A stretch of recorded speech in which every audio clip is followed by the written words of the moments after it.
أعوذ بالله من الشيطان الرجيم بسم الله الرحمن Кыргызстанда биринчи жолу 24 саат Куран ыйык эски Борбордук мечитте башталган турат. Азирети муфтий Самаловду өзү ачып берди. Кудай буюрса, Бишкек шаардык казы аты тарабынан бул үчүн 30 кары тандалып алынып, ар бир кары 3 сааттан дал ушул ыйык Куранды окуп бермекчи. Куран 24 саат окулуп, үзгүлтүккө учурабастан дайыма улана бермекчи. الذي خلق سبع سماوات طباقا ما ترى في خلق الرحمن من تفاوت بسم الله الرحمن الرحيم الحمد لله والصلاة والسلام على رسول الله. Урматтуу мусулман бир туугандар, урматтуу казакелер, дамылдалар. Аллах субхана ва таала ар бир кылган иштерибизден разы болсун. Мына бүгүн жакшы ниет кылып бобу Бишкек шаарынын Борбордук мечитинде ушу Бишкек шаарында ушу Чүй өрөөнүндөгү эң эски мечит болуп эсептелинет. Бул мечиттин тарыхы бир 160 жылдын тегерегинде тарыхы бар. Мына бул мечиттерде канчалаган казыларыбыз, канчалаган муфтийлерибиз, канчалаган улуу олий азаттар ушул жерде такыбалар бардык ушул жерлерде намаздарын окушуп, ушу катарда туруп мен бала кезимде эсимде бар. Ушу Абдулкадыр Кареке деген 90 жашка чыгып жума намазы окуп атып, ушул жерде аманатын Аллага тапшырган. Андан көп бул жерлерде бул мечиттин өтө чоң тарыхы бар. Ошон үчүн ушул мечитте бардыгыбыз кеңешип, аалымдар кеңеши менен, мына Бишкек казыяты менен, биздеги муфтият кызматкерлери менен, биздин мамлекетибизде да ушу дин Кудайга шүгүр ушунчалык өнүгүп, күндөн күнгө өнүгүүдө болуп атат. Ошонун жанында ошо биздин сыйлаган, урматтаган, эки дүйнөбүздүн бактысы болгон мына ошо Курани Карим Алла Тааланын сөзү тынбай ошо жыл бою ушу эч бир токтобостон ушу мечитте окулуп турсун. Жана мына Жалал-Абад областында биз жакында ислам борборун ачканбыз. Аны дагы бир 10 чакты күндүн ичинде ал жерде дагы бир эки жерде тынбай ушу Куран окулуп турсун деген бир чечимге келгенбиз. Бул Куран окуганда Алла Тааланын берекети түшөт.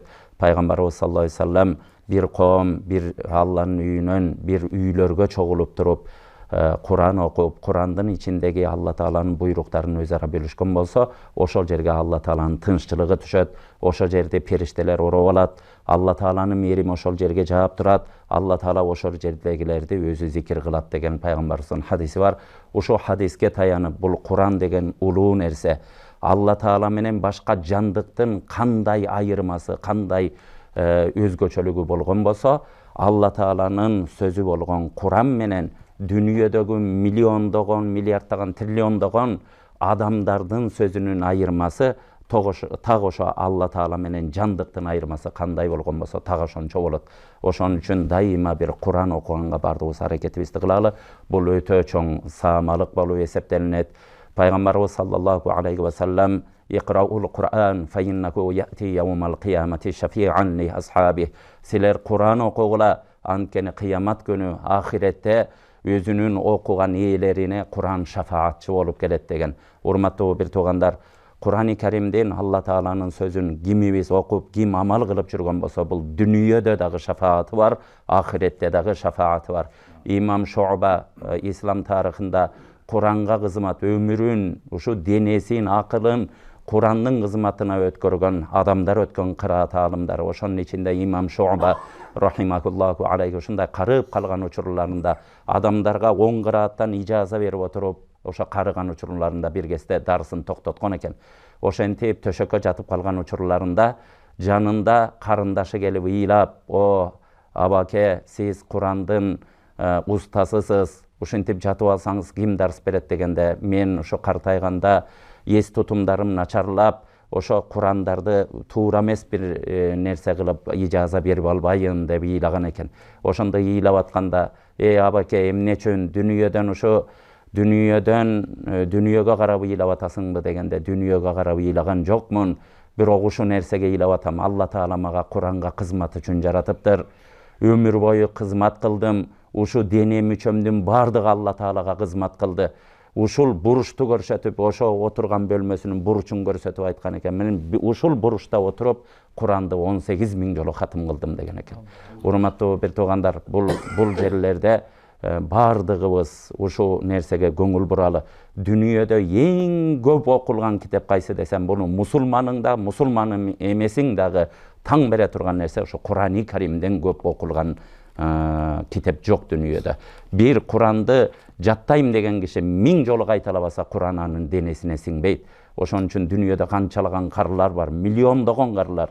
3000, 5000, 10 000 жолу окуп чыгышкан. А башка китепти 10 жолу окуп, 11-нчи окуп аткан учурда адамдар бир китепти 10 жолу кайталай бересиңби деп, сен жинди болуп калган окшойсуң деп айтышат. Бул деген муну кайталаган сайын адамдар ошончо кадыр барктуу болгону Кудайдын сөз экенине дагы бир жолу далил.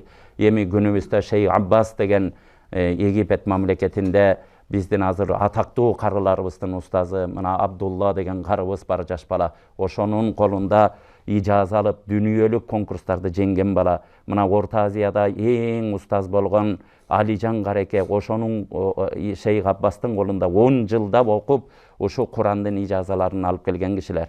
Ошо киши Шейх Аббас ушундай үйү бар эле, Египетке жүргөндө биз да көрдүк элек. Ушундай мечит үйүнүн түбүндө эле, дайыма мечитте отурат эле. Эртеден кечке 10 кыраттан сабак берет эле. Бир кылган иши ушул эле. Куран менен Куран болуп кеткен адам. Ошонун Мухаммад Юсри деген чоң Азхар университетинин чоң аалымы бар.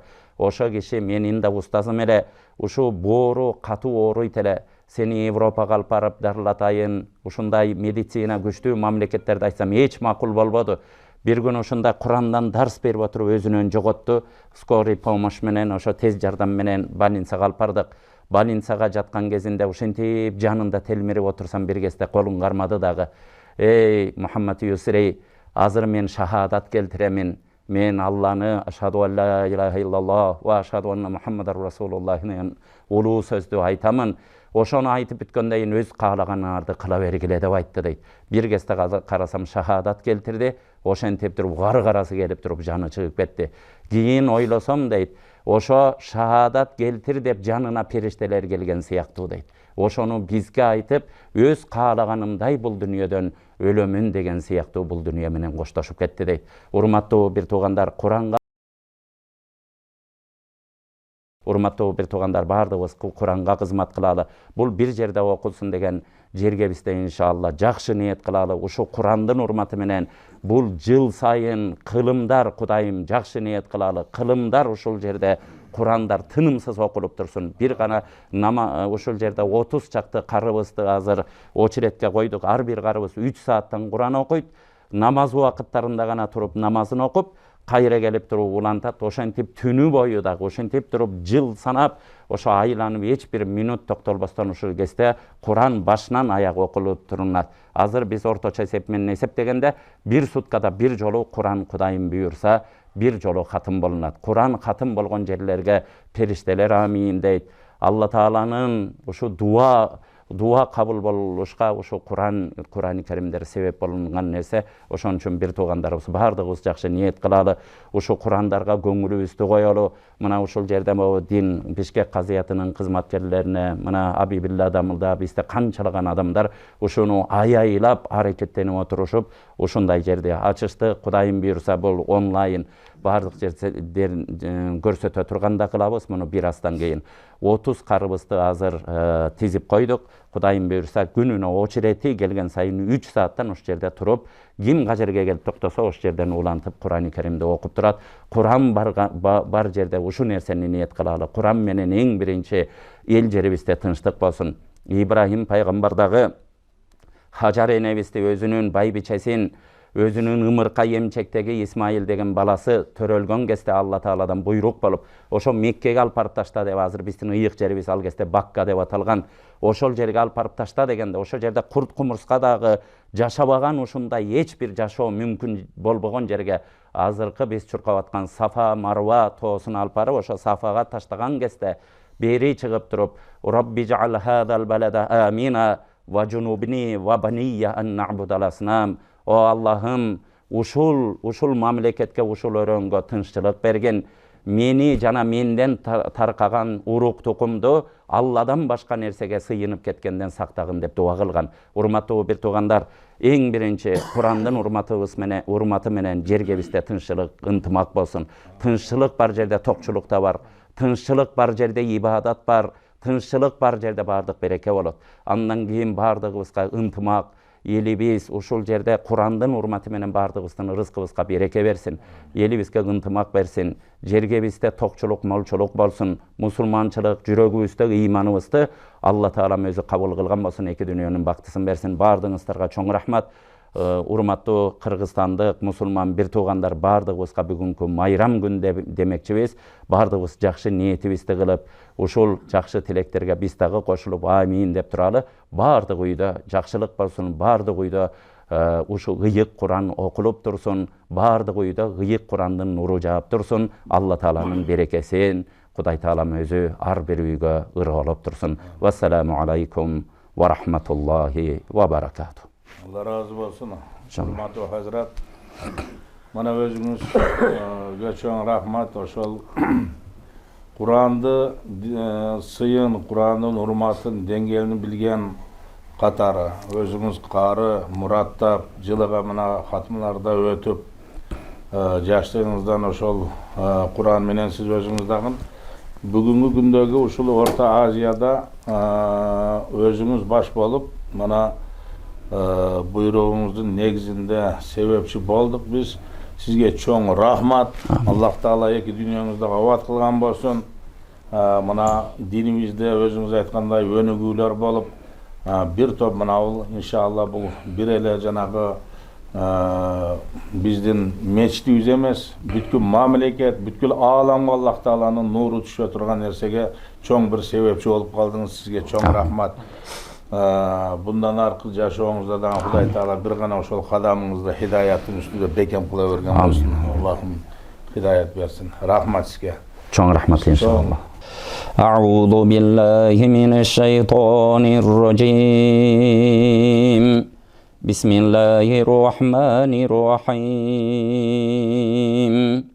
Elhamdülillahi Rabbil alemin. Rahmanirrahim. Maliki yevmiddin. İyyâke na'budu ve iyyâke nesta'in. اهدنا الصراط المستقيم صراط الذين أنعمت عليهم غير المغضوب عليهم ولا الضالين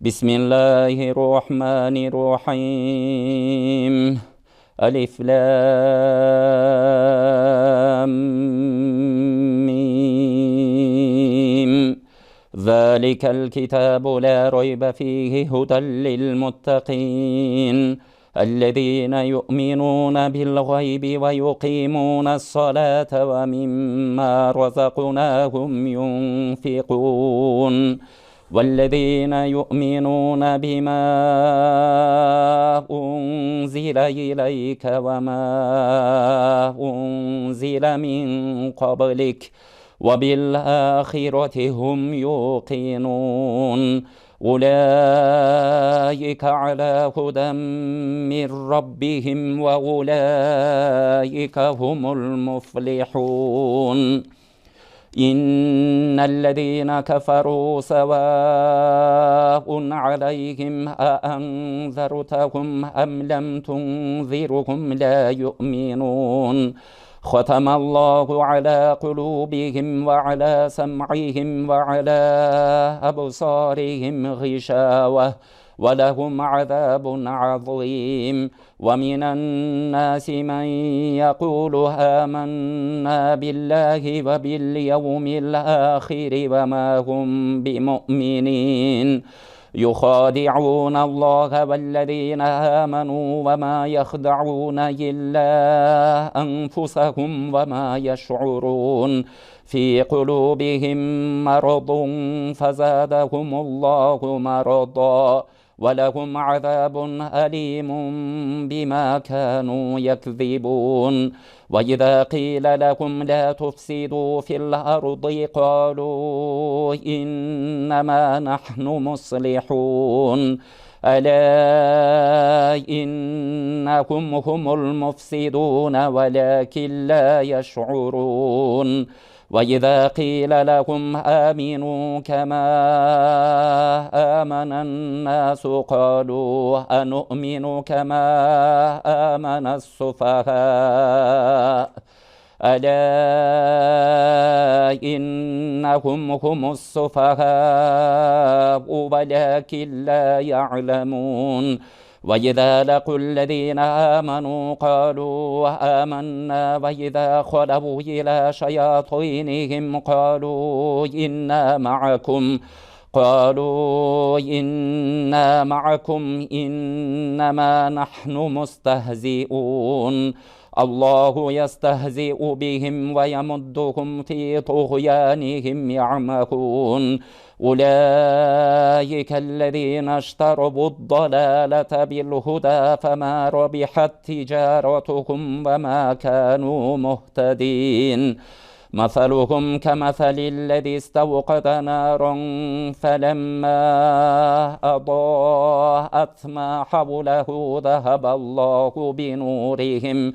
ذهب الله بنورهم وتركهم في ظلمات لا يبصرون صم بكم عمي فهم لا يرجعون أو كصيب من السماء فيه ظلمات ورعد وبرق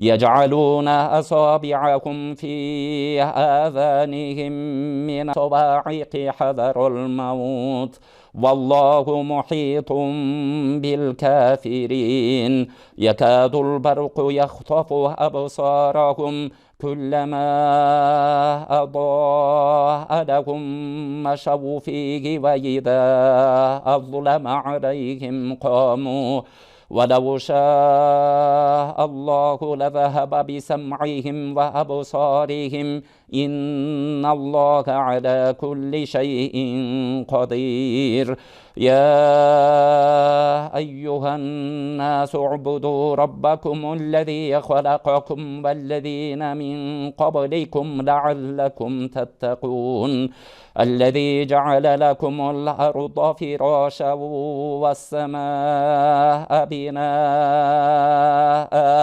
وأنزل من السماء ماء فأخرج به من الثمرات رزقا لكم فلا تجعلوا لله أندادا وأنتم تعلمون وإن كنتم في ريب مما نزلنا على عبدنا فأتوا بسورة من مثله وادعوا شهداءكم من دون الله إن كنتم صادقين فإن لم تفعلوا ولن تفعلوا فاتقوا النار التي وقودها الناس والحجارة أعدت للكافرين وبشر الذين آمنوا وعملوا الصالحات أن لهم جنات تجري من تحتها الأنهار كلما رزقوا منها من ثمرة رزقا قالوا هذا الذي رزقنا من قبل وأتوا به متشابها ولهم فيها أزواج مطهرة وهم فيها خالدون إن الله لا يستحيي أن يضرب مثلا ما بعوضة فما فوقها فأما الذين آمنوا فيعلمون أنه الحق من ربهم وأما الذين كفروا فيقولون ماذا أراد الله بهذا مثلا يضل به كثيرا ويهدي به كثيرا وما يضل به إلا الفاسقين الذين ينقضون عهد الله من بعد ميثاقه ويقطعون ما أمر الله به أن يوصل ويقطعون ما أمر الله به أن يوصل ويفسدون في الأرض أولئك هم الخاسرون. كيف تكفرون بالله وكنتم أمواتا فأحياكم ثم يميتكم ثم يحييكم ثم إليه ترجعون. هو الذي خلق لكم ما في الأرض جميعا ثم استوى إلى السماء فسواهن 7 سماوات وهو بكل شيء عليم.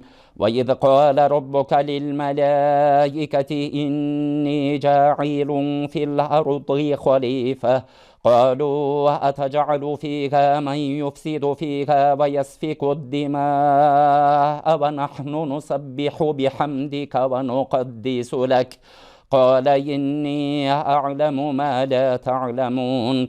وعلم آدم الأسماء كلها ثم عرضهم على الملائكة فقال أنبئوني بأسماء هؤلاء إن كنتم صادقين. قالوا سبحانك لا علم لنا إلا ما علمتنا إنك أنت العليم الحكيم. قال يا آدم أنبئهم بأسمائهم فلما أنبأهم بأسمائهم قال ألم أقل لكم إني أعلم غيب السماوات والأرض وأعلم ما تبدون وما كنتم تكتمون. وإذ قلنا للملائكة اسجدوا لآدم فسجدوا إلا إبليس أبى واستكبر وكان من الكافرين. وقلنا يا آدم اسكن أنت وزوجك الجنة وكلا منها رغدا حيث شئتما ولا تقربا هذه الشجرة فتكونا من الظالمين. فأزلهما الشيطان عنها فأخرجهما مما كانا فيه وقلنا اهبطوا بعضكم لبعض عدو ولكم في الأرض مستقر ومتاع إلى حين. فتلقى آدم من ربه كلمات فتاب عليه إنه هو التواب الرحيم. صدق الله العظيم.